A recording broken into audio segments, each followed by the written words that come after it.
So today I want to talk about The Depths by Nicole L'Esperance. Just take my word for it. I got this book out of one of the monthly book boxes. And I don't know, I'd never really heard of it. And it's not really my genre because I thought it was fantasy at first. And it turns out I wouldn't call it a fantasy. I'd call it more of like a horror / thriller. I mean, definitely, it's a fiction story for sure. So we could say fiction, horror, something like that. But it takes place grounded in the real world, let's just say. But it has supernatural elements to it. But it's not a paranormal book. And this time, I've taken notes in my notebook. Our main character is Addie. And I'm pretty bad at keeping secrets, so this is going to be a pretty spoilery review. At least I think it is. I don't know if you'll find it that way, but I'm going to go ahead and warn that it will be. The book opens up in a memorable line. I feel like this is one of the books where I could actually remember the first line of the story. I mean, it's not really a spoiler because it's in the summary. Anyway, Addie, our main character, starts off in the story actually dying. She watches a video of herself and she gets obsessed with it. She gets obsessed with this video about herself, records herself dying over and over again. And it actually ends up being an important part to her character because she suffers from this state of like disconnect and depression for almost throughout the whole book. She finds herself pretty much useless if she can't do the one thing she loves, which is diving. She had an accident while diving. She pushed her limits too hard. And so she ends up with an accident to where she cannot dive for however long it takes until she's recovered. So being the only thing that she cares about, she feels like she's lost her passion for a lot of things. Also sprinkled throughout the story, there's a little bit of family drama to where she's dealing with a new stepfather in the role of her old father. I mean, naturally, there's a bit of awkwardness there and a bit of tension. It's not natural for her, but she tries to push that down because her mother is happy with someone who makes her happy. So a lot of times she suppresses herself in order to keep her mom happy. And the other half of the story, she wanders off on her own and gets obsessed with this island's mystery. She tries not to show any sign that she's not doing okay, to appease her mother. But then at the same time, she constantly reminds herself that she's tired of just telling everybody she's okay all the time when she's really not. And now being on this island, she's constantly surrounded by this temptation of the sea. Like, it literally lures her, and it calls to her all the time. But she has this constant background hope of healing. That, in between the little depressive thoughts, that she hopes one day everything will just be okay. And she feels like even her friends that she dives with are essentially leaving her behind. And it's really sad to be drawn away from the only thing that you ever know, that you really only love. I could really relate to that. I love to draw. And I always had this notion that if I broke my hands, then my life would be over. I'd rather break both of my legs than lose the ability of my one hand. What do you do when that life is just suddenly over? It's you can't really just hit the reset and start a new passion. It doesn't work like that. There's also this side note about death and the afterlife. And this is kind of mixed in with the plot device, actually. She's obsessed with her death, and the point that when she died for the few seconds that there was nothing on the other side. There was only darkness and blackness.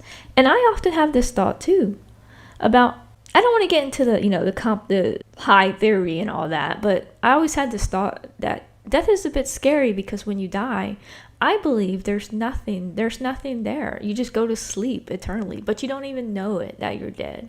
And then you go on and people forget your name, and then you're in the ground and you lay there and you miss out on everything that comes afterwards. Your family, and I don't know. It's because I had a death in the family recently, and it still clings to me, the feeling of, unfairness that they have to stay dead and nothing, and for what? So when she keeps having these feelings, I strongly can relate to that. And not just that, but all this paranormal stuff that happens on the island, she's confused by. Because if there's nothing after death, then how do ghosts and such exist? Which I will come back to.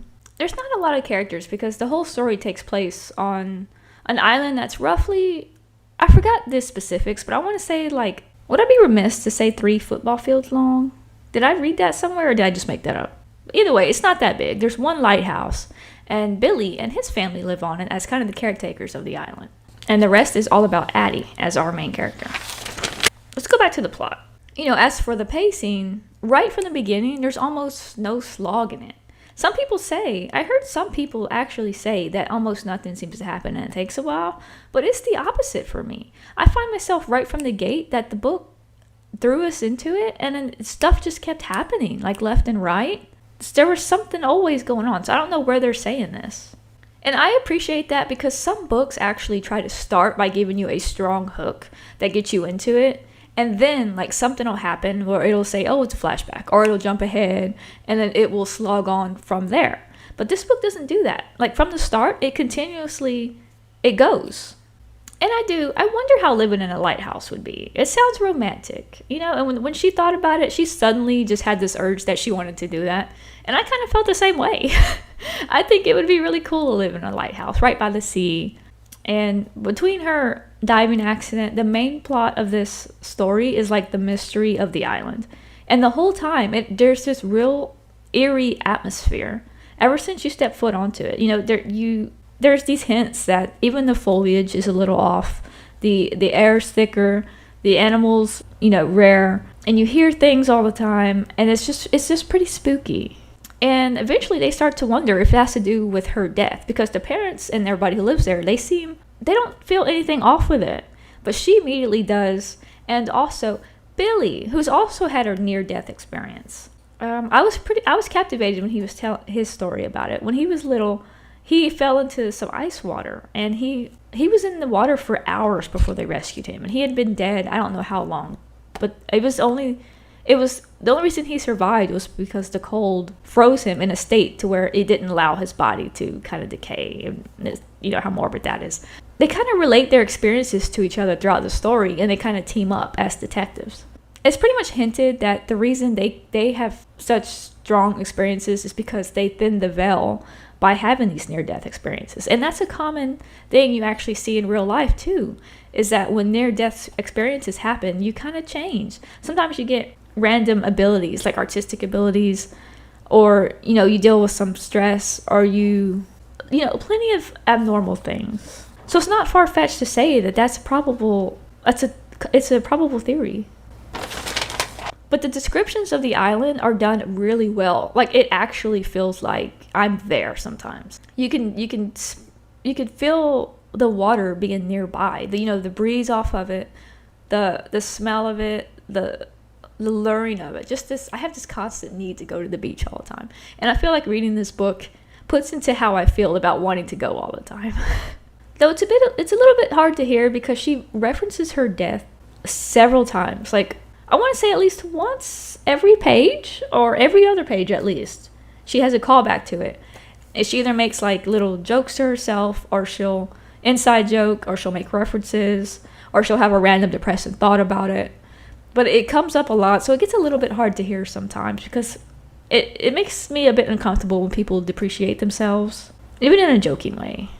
There was this one part where they kind of told the whole history of the island while they were on the tour. I don't know how I feel about that because I feel like it was more telling than showing. But at the same time, I was kind of completely enthralled. I was like, yes, tell me more. Tell me everything you know, because I wanted to help solve this mystery on my own, kind of. So we have a lot of weird, strange stuff that happens. Like the plants, the flowers and such leak almost burning sap, let's say that. And the birds constantly seem to chant her name, constant throughout the book. There's eerie music playing at night. And more importantly, the foliage changes color. The leaves and the plants of all the trees and the bushes, the leaves, they all change colors. And they kind of just brush it off. It's like, oh, well, the island's kind of weird. So there's another huge mystery involving this pool on the island. And she meets this other boy. I'm trying to debate on whether I should spoil this by talking about it or just kind of ignore it altogether. I did already claim it was a spoilery video. So let's just go with it. It's spoilers, okay? She meets this boy who we assume is Sean, Billy's brother, sitting on the beach one night, just crying to himself. Like that's not weird or anything. And they kind of have a connection right from the start. He comes out only at night, and even though they're not supposed to leave at all, let's just mention that. But he comes out and he takes her to this magical pool, like on the island, and it's beautiful. And he keeps like trying to tempt her into the pool, even though she's not supposed to be diving. Eventually, she can't help it. But this pool has like magical healing properties to where you don't feel any pain while you're underneath it. It turns out several people have come to this island and died, either suspiciously or mysteriously. And I'm talking about like a lot of people. Like they have nightmares and such where there's bodies littered in the ocean. And they've also have divers that have come and discovered like thousands of skeletons under the sea. Thousands might be a stretch, but for dramatic effect, thousands.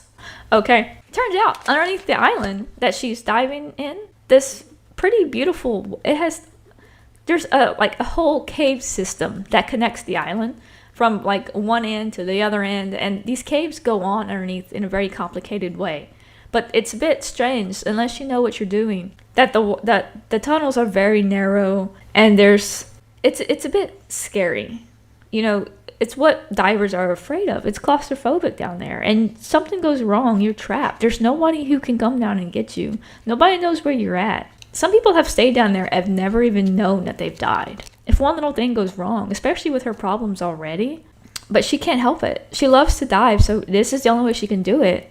So she does it, and she trusts Sean for some reason, and she follows him throughout the tunnels, and he takes her to all these like wonderful, marvelous rooms. There are just like caverns underneath and all kinds of stuff. And I can't really blame her for that. I'm curious too, and I'm nosy, but I'm not a diver. I don't think I'd have that kind of courage to do it. Something that kind of bothers me is this trope where you have like young adults, 16, 17, and I don't want to say that adults can solve everything, but they tend to have this notion that adults that make adults look stupid. They're either going to brush them off, say they're crazy, lock them up, or whatever. And they have like this urgency where the kid needs to do something. And they don't want to rely on the parents for help at all. So like this book keeps coming up with excuses for ways to get the parents out or not to be there day by day while they're exploring the island. I don't know. That trope just kind of bothers me, that it's always convenient how the parents are never involved in these schemes. I know really all they can realistically do is probably call the cops. It's still really noticeable that it's like kind of on purpose. We also have this side story about a couple of ghost sisters that are trapped on the island. And I feel like some of it was done intentionally to try to shock you, like with the body, how describing the dead bodies and how ghosts act. You know, how they're not really human. But I feel like the ghost child thing doesn't scare me that much. And the island does try to keep people awake. But the family didn't have that much trouble getting there. I know it's probably because they knew somebody who knew somebody, whatever. It's how they got the island in the first place. But I still just love the description of this island. Like when we're sitting there at like this little family gathering, and he's telling a story. And meanwhile, the background is just going on. And I feel like it's written so well that I can smell the tiki torches. I could like feel the breeze on my skin like during the sunset. You can hear the mosquitoes. You can imagine the bats flying in the sky. And even the taste of fresh fish. There's this blue light that flashes also throughout the trees, and that remains a mystery to me. Was that ever explained? And we also have a side note of a kind of a love interest, or this love plot. Because of course we do. There's kind of a tug-of-war between this boy, Billy, and his brother, Sean. But it's kind of obvious from the start that Billy's is a bit unrequited. Which is a shame because he's a really good guy. And even though he's a bit younger for her, she ends up like having this connection with his brother. And it's pretty obvious that that's only because, you know, he's a bit mysterious. He's deep and they have secrets that they share. I don't like how some stuff is just brushed off though. Kind of like how Violet is there. Can't debate on whether she's a ghost or a zombie or what because of the whole afterlife conflict. How if there's nothing, how is she a ghost? But if she's a ghost, why isn't she passed on? Her body is actually physical. Does that make her a zombie? But she doesn't eat brains, so is she a zombie ghost? And they're like, oh, I don't know. The island's just weird. And if they can't explain it, they just brush it off as that. Oh, the island's just weird. I don't really enjoy that. And very much, Sean and Addie are both dealing with this depression. So for those who struggle with it, I think that might actually hit kind of hard because it comes up often throughout the book. And it's not just straight up saying, like, I'm depressed. It's just that they have these thoughts that are very self-depreciative. It's very fun trying to figure out the mystery of this island while they are doing it. And it's creepy enough that even when I'm reading this in my bed in the dark, I get so unsettled that I was constantly checking over my shoulder. Checking over my shoulder to make sure that a ghost wasn't going to randomly jump out and scare me. And for some reason, the island is really responsive to Addie and not Billy. And we come to find out later that's because the island is actually tied to Sean, who, well, I keep saying Sean, but it's not really Sean, but I'm not there yet. But because it kind of reacts to his feelings, and he has feelings for Addie. And they're not really feelings, they're more like sociopathic feelings, where he needs her and he wants her in a parasitic way. So the island, it keeps trying to take her. And Addie is invested in the ghost thing, but she keeps neglecting David, her stepfather, who's trying really hard to be there for them, you know, when her real dad left. So this loyalty she has for her father, in a way I can understand that, but at the same time, it's not warranted. She focused all her obsession on diving, to feel that like she was actually good at something, and it was a way to escape her dad issues. And the major plot twist was probably one of the best parts for me. I don't know if I saw it coming or not, I just kept reading, but the plot twist is that Sean is actually Jonah. And let's just say he's been kind of broken. He's been there for a long time. The original person who was trapped on the island, and the island was named after, tricked him and made him feel like she was in love with him. But that's because the island has its own heartbeat and its own life in a way. And it keeps people as hosts. And they're trapped on an island forevermore. They cannot leave. Unless somebody willingly takes their place on the island. And then the other person is free to go. So she tricked Jonah thousands of years ago. Is it thousands or 100? I don't know. A long time ago. And now he's been kind of jaded and tricked by love. So he tries to pull the same tactic on Addie by making her fall for him in hopes that she would take his place after he just kind of slick talks to her and whatnot. And she does have these red flags, these warning signs that she shouldn't trust this guy.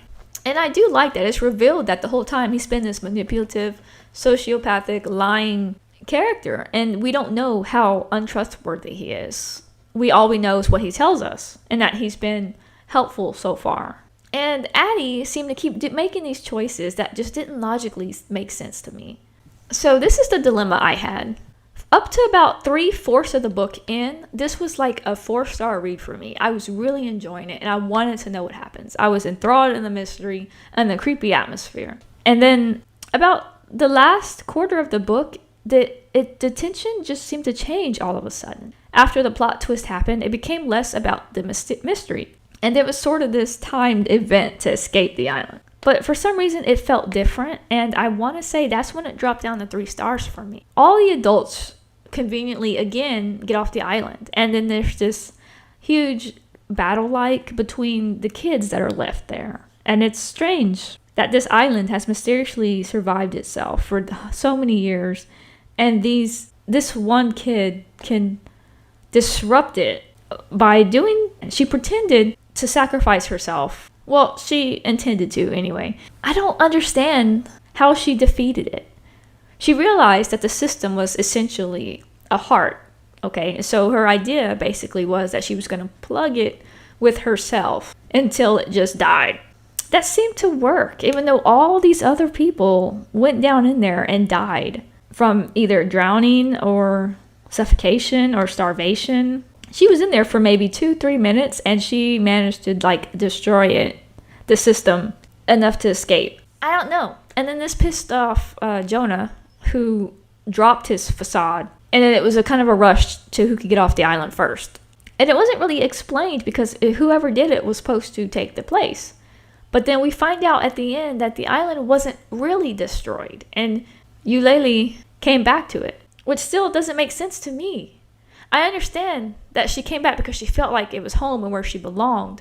But it was like all of a sudden, she was years later, and she had this urge just to go back randomly after everything happened. That don't make any sense to me. I do enjoy how Jonah went back to his origin home to find the grave of his fiancée, and he died there. And it was known that he was going to die if he escaped because of his age. But it felt like, the last part of the book was kind of rushed by, but only like the last quarter of it. And then when I was done reading the book, I saw the ending, and the author's note had said that she started writing the book And then she like kind of dropped it for a while. And then when COVID hit and she had to stay inside, she wrote the rest of it. And I feel like to me that it became obvious when she picked it up again because the tension was different. Like it suddenly seemed to take itself less seriously, and it just kind of wanted to wrap up. And too much time had probably went by, and she probably lost the feelings and the thoughts that she had tangled up to it. Just for some reason, the last quarter of it seemed off to me. Even when they were escaping, Jonah, their enemy, right? He is on the boat, and they just all kind of get on the boat together, and they leave together. I'm sorry, but unpredictably, they force each other off the boat, let's just say. And she overpowers him, actually, and she throws him down into his hole, which I thought was awesome for a villain's demise. Only it turned out he wasn't really demised. Eulalie came back to the origin and took his place, and he was free to go. So after all of that, completely unnecessary because she came back anyway, and he was free to go. So all of that was completely unnecessary to begin with, if she was just going to come back. But the first 3/4 of the book, I enjoyed and loved the atmosphere. But after the last quarter, it was just over. After the plot twist anyway, the reveal of who Jonah was. So that's it. That's my review of The Depths. I want to know how you enjoyed it. Did you feel the same way? Did it suddenly shift for you? Anyway, let's see what else I can get away with before the day ends.